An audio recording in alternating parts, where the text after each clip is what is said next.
Napoleon Bonaparte was a French statesman and military leader who rose to prominence during the French Revolution and its associated wars. Born in Corsica in 1769 to a minor noble family, he was sent to military school at the age of 10 due to his social standing. By the age of 28, he had risen to the rank of captain in the army. In 1798, he was made head of the army of Italy and conducted a military campaign in Egypt, seeing himself as following in the footsteps of ancient conquerors such as Alexander the Great and Julius Caesar. However, realizing he was going to lose Egypt to the British, he abandoned his troops and returned to France. Upon his return to France in 1799, Napoleon became involved in a coup to overthrow the government, eventually becoming one of the 3 consuls of France. As first consul, he reformed education and the law, creating the Napoleonic Code, which allowed freedom of religion and denied privileges of noble birth. In 1804, he declared himself Emperor of France and solidified his reputation as a military genius with his victory at the Battle of Austerlitz in 1805.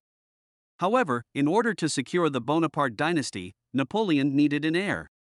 In 1810, he divorced his wife, Josephine, who was in her late 40s, and married an Austrian princess, Marie-Louise, who gave him a son. In 1812, he began a Russian campaign that ultimately proved disastrous and resulted in the loss of the majority of his army due to cold, hunger, disease, and Russian attacks.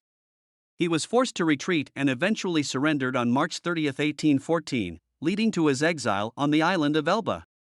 1 year later, Napoleon escaped from Elba and returned to rule France. However, the following year he suffered a devastating defeat at the Battle of Waterloo and was exiled to the island of St. Helena, where he spent the rest of his days. During this time, he crafted his own legend through a series of interviews that were published in the book Memoirs of St. Helena. Napoleon died on May 5, 1821 at the age of 51, and while he is remembered as one of the greatest military geniuses in history, he is also considered a war criminal by some. Thank you for watching. If you enjoyed this video, please be sure to give it a like and consider subscribing to our channel.